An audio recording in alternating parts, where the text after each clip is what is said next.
Mabibingwit mo kaya ang Leviathan? Matatalian mo kaya ang nguso niya ng lubid? Matatalian mo ba ng lubid ang ilong niya o mailalagay mo kaya ang kawit sa kanyang panga? Makikiusap kaya itong lagi sa iyo na siya'y iyong pakawalan o di kaya'y humiling na iyong kahabagan? Makikipagkasundo kaya siya sa iyo na magpaalipin habang buhay? Kaya mo ba siyang gawing alagang ibon o di kaya'y itali para sa iyong mga anak na babae? May negosyante kayang bibili sa kanya at hihiwa-hiwain siya upang ipagbili.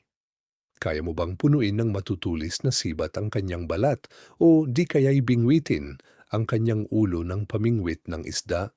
Kapag hinawakan mo siya, maaalala mo kung gaano ito kahirap hulihin at masasabi mong hinding-hindi ka na uulit. Walang saysay ang mga pagsisikap na hulihin siya dahil makita mo pa lang siya'y maduduwag ka na. Kung sa kanya ngay walang mangangahas gumambala, sino pa kayang mangangahas na lumaban sa akin? Sino ang makapagsasabing may utang na loob ako sa kanya? Ang lahat dito sa mundo ay akin.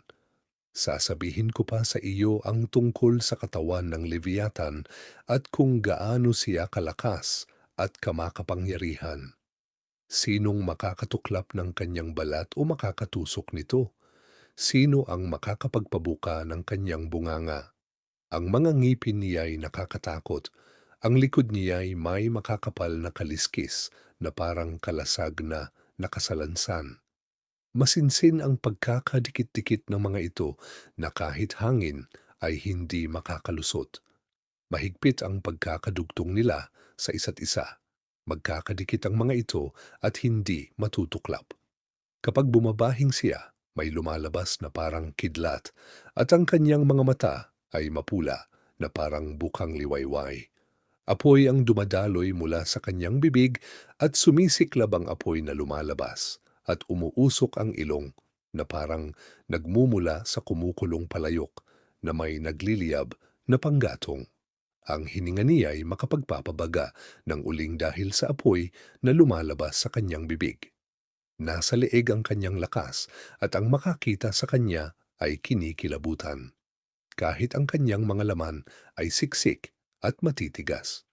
Ang puso niya ay kasintigas ng bato, marahas at walang takot. Kapag siya'y tumayo, takot na takot pati ang mga makapangyarihang tao. Binabalot sila ng kilabot. Walang espada, sibat, pana o palasong makakapanakit sa kanya. Ang turing niya sa bakal ay dayami at sa tanso ay bulok na kahoy. Hindi niya iniilagan ang mga pana. Ang mga batong tumatama sa kanya'y nagiging parang mga ipalang. Ang mga kahoy na ipinapalo ay parang mga dayami lang sa kanya. At pinagtatawanan lang niya ang mga humahagibis na sibat na inihahagis sa kanya. Ang kanyang tiyan ay may matatalim na kaliskis na parang mga basag na bote. Kaya kapag gumagapang siya sa putik, nagiiwan siya ng mga bakas sa giikan.